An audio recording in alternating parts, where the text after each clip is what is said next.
Ya, Oke, Bang, ini kan menanggapi kemarin Lisa akhirnya hadir ya pemanggilan pemeriksaan sebagai tersangka, Bang. Mungkin ya, Bang sendiri gimana nih, Bang, melihatnya akhirnya beliau datang gitu pada pemeriksaan yang pada penjadwalan nih kemarin. ya sekali lagi berarti beliau kooperatif ya, intinya begitu. Bagi kami sih dengan kehadiran Lisa Mariana sebagai periksa tentu kami menganggap beliau kooperatif untuk diperiksa sebagai tersangka.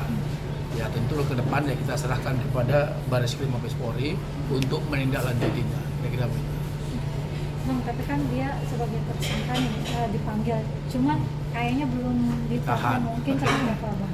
Jadi gini teman-teman, esensi kasus ini kan bukan soal ditahan atau tidak, kan itu ya.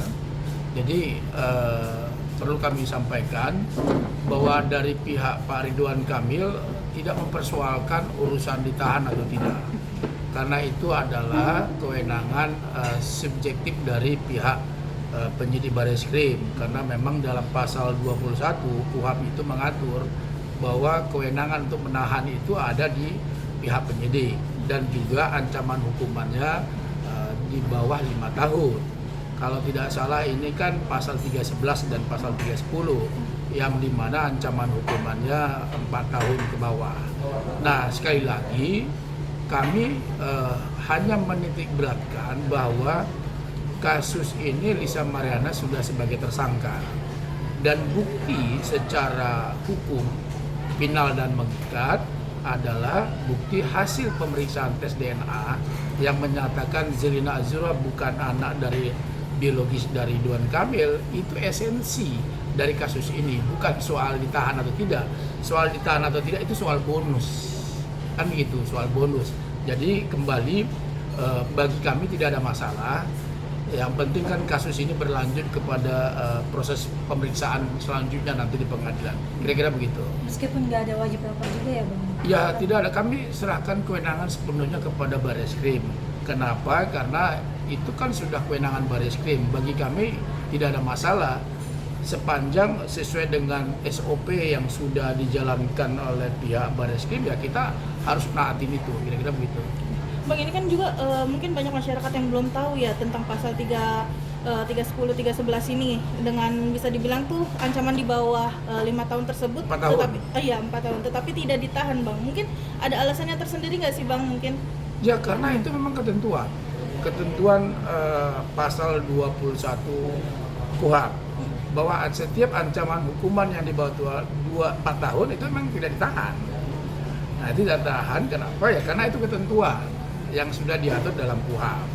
Kembali lagi, ini kan juga soal yang paling penting itu kan subjektivitas dari penyidik, bahwa penyidik kalau beranggapan bahwa melarikan diri, menghilangkan barang bukti, dan mengulangi perbuatannya itu subjektivitas, dan harus ditambah ancaman hukumannya harus di bawah 5 tahun baru bisa ditahan. Jadi kalau selama tidak memenuhi ketentuan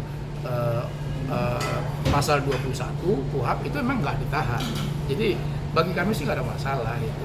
Berarti jatuhnya wajib lapor kah atau seperti apa, Bang? Kalau di bawah ancaman tersebut? Nggak wajib lapor ya, karena kan bukan penangguhan penahanan.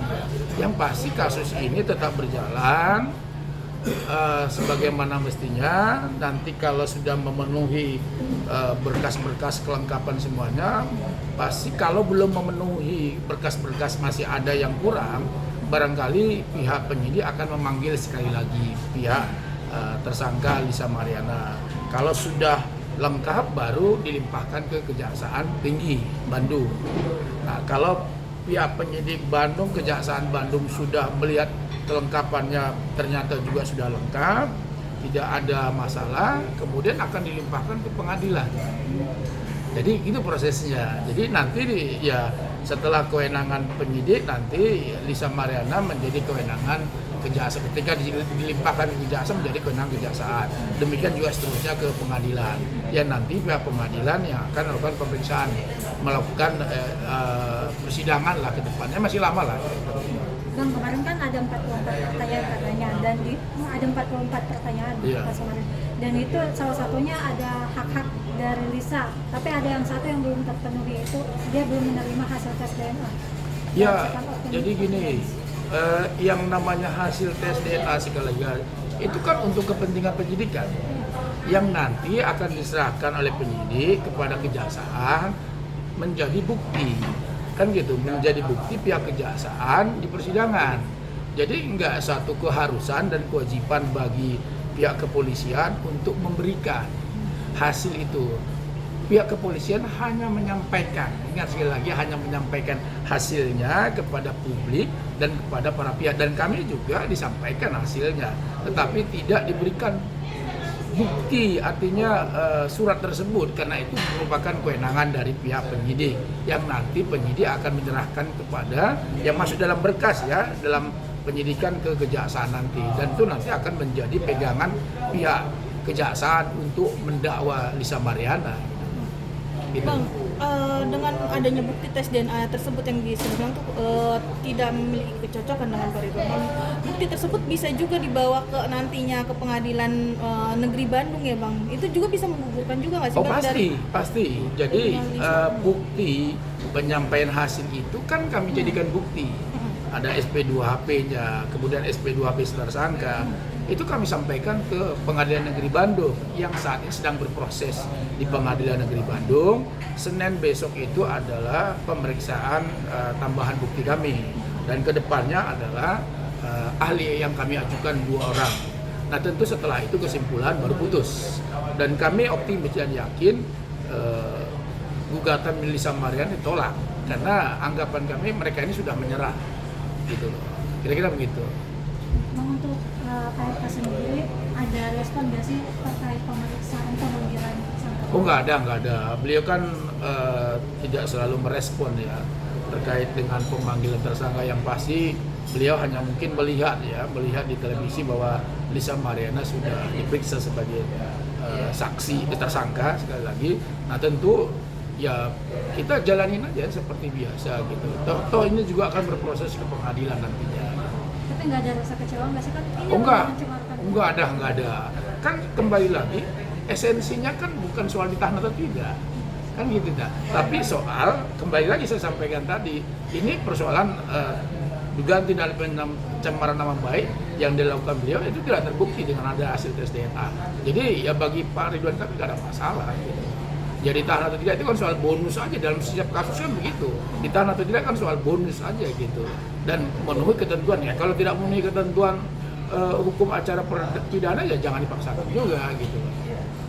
Oke Bang, ini juga dari pihak polisi juga sempat menuturkan bahwa mereka akan siap nantinya ketika bertemu dengan Pak Ridwan Kamil di persidangan untuk kasus yang pencemaran nama baik ini. Gimana nih Bang? Ya silakan saja, kita juga siap gitu loh. Ya karena kan tentunya nanti Pak Ridwan Kamil akan dipanggil sebagai korban kan gitu ya, akan ditanya dan segala macam. Tentunya nanti akan dalam persidangan itu pasti akan bertemu kan gitu, dalam proses persidangan ya akan ketemu. Jadi saya kira ya kita semua sama-sama siap. Ya tentunya kan ini kan sudah ada dasarnya. Jadi kita ya Pak Ridwan Kamil kan percaya diri karena memang sudah ada hasilnya, sudah keluar hasil tes DNA-nya. Jadi nggak bisa dipungkiri kan itu kan bukti hukumnya gitu. Bang, ini kan setelah terbukti ya Bang ya dengan beberapa dengan hasil tes DNA juga dengan penetapan Lisa sebagai tersangka. Mungkin ada cara lain juga nggak sih Bang untuk membersihkan nama Pak Ridwan Kamil dari pencemaran nama baik ini Bang? Ya kan gini, ini kan biar publik yang menilai. Sampai saat ini kan sudah berjalan bahwa dari proses awal dari laporan kan justru karena adanya dugaan tindak pidana pencemaran nama baik, Pak Ridwan Kamil melaporkan kepada pihak kepolisian dan sampai sini sudah berproses. Nah itu kan salah satu cara membersihkan nama baik Pak Ridwan Kamil bahwa melalui proses hukum, melalui proses penegakan hukum yang nanti bermuara ke pengadilan. Itu salah satu caranya secara hukum. Dan di samping yang lain lagi kan sudah disampaikan juga bahwa Pak Ridwan Kamil taat ajas untuk menjalani proses semuanya. Jadi itu sudah dilakukan semua, termasuk juga di Pengadilan Negeri Bandung kan juga sudah dilakukan gugatan rekompensi, gugatan balik terhadap Lisa Mariana untuk mematahkan gugatan perbuatan melawan hukum yang diajukan oleh Lisa Mariana. Dan itu kami optimis bahwa gugatannya Lisa Mariana ditolak gitu loh, kira-kira begitu. Jadi semua yang dilakukan di Barreskrim dan di Pengadilan Negeri adalah dua hal untuk membersihkan nama baik dari Pak Ridwan Kamil. Ini kan bermuara ke pengadilan. Nanti ada persiapan nggak sih dari Oh nggak ada. Persiapan ya tentunya persiapan biasa saja lah. Karena ini kan saya katakan tadi, kasus ini tidak susah untuk buktikannya gitu. Ya pengadilan pun juga nggak susah untuk buktikannya. Kalau sudah ada hasil tes DNA bahwa menyatakan bahwa itu bukan anaknya, dan tinggal dibuktikan saja mana-mana bahwa Lisa Mariana kan ada bukti-bukti bahwa dia menuduh Ibu Pak Ridwan Kamil, ayah Zilina Azua. Dan itu semuanya ada di dalam konvensi pers juga ada, di dalam podcast juga ada. Nah ketika itu tidak terbukti, berarti kan unsur pidananya ada gitu loh. Nah itu jadi nggak terlalu susah lah. Dari awal kan kami sampaikan, nggak terlalu susah kasus ini untuk menjerat Lisa Mariana sebagai tersangka dan nanti didakwa untuk menjadi dugaan tindak pidana pencemaran. Kira-kira begitu. Ada lagi? Mungkin yang terakhir nih Bang, dengan adanya bisa dibilang tuh langkah Lisa yang masih terus menerus ya untuk menggugat dan juga terus untuk melawan. Abang sendiri gimana nih Bang untuk persiapan ke depannya? Saya lihat kemarin itu pengacaranya kayaknya sudah melihat bahwa ya meminta Lisa Mariana untuk tidak banyak bicara kan gitu ya. Saya perhatiin. Ya bagus juga lah. Artinya ya supaya tidak terlalu berkoar-koar. Ya membuat tertib kliennya itu bagus bagi kami ya. Kenapa? Ya karena justru nanti akan menjerat dirinya sendiri gitu loh. Ya tentu itu ya itu yang harus dilakukan oleh pengacaranya gitu loh. Untuk Lisa Mariana tidak berkoar-koar ke media. Dan itu saya lihat kemarin cukup bagus bahwa Lisa Mariana tidak banyak komentar. Ya khawatirnya kan dia komentar jadi blunder lagi kan gitu. Sementara sudah tersangka gitu loh.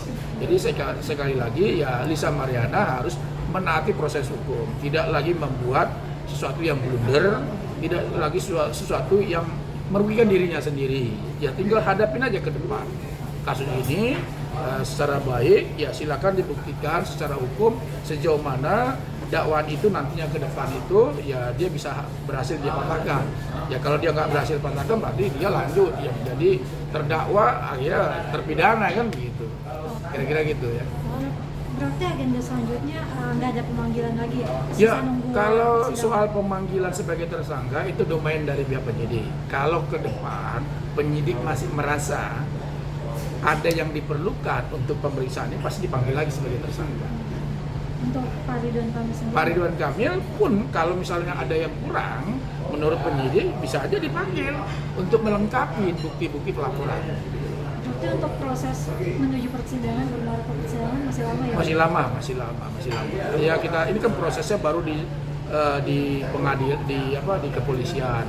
Nanti kan masih ada proses di kejaksaan, baru kejaksaan akan melimpahkan ke pengadilan. Jadi prosesnya masih lama. Mungkin waktunya bisa 2 bulan lagi. Oke. Kira-kira gitu ya. Oke, Bang. Yuk.